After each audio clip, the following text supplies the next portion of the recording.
بسم اللہ الرحمن الرحیم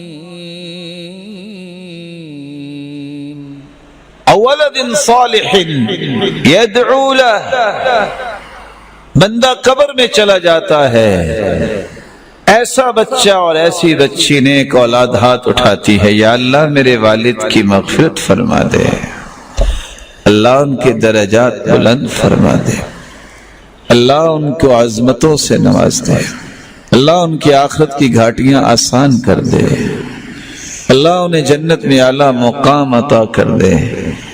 یہ اولاد دعا کرتی ہے، وہ تو قبر میں ہے، لیکن اس دعا کی وجہ سے قیامت کا دن ہوگا، بندہ کہے گا یا اللہ یہ پہاڑ نیکیوں کا جو آیا ہے یہ کہاں سے آ گیا، میں نے تو یہ نیکی کی نہیں تھی۔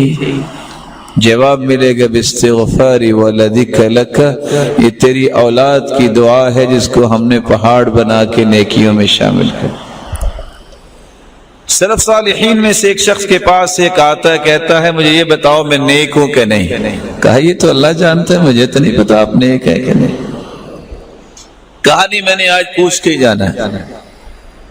اس نے کہا پھر میرے ایک سوال کا جواب دیں، سچ سچ بتائیں آپ والدین کے لیے دعا کرتے ہیں؟ اس نے کہا دعا تو کرتا ہوں۔ کہا پھر تم نیک ہو؟ کہا یہ کیا ہوا، یہ آپ نے کیسے کہہ دیا کہ میں نیک ہوں؟ کہا حدیث کے الفاظ یہ ہیں اولد صالح یدعو لہ، بچہ نیک ہوتا ہی وہ ہے جو ماں باپ کے لیے دعا کرتا ہے، بچہ نیک ہوتا ہی وہ ہے جو والدین کے لیے دعا کرتا ہے۔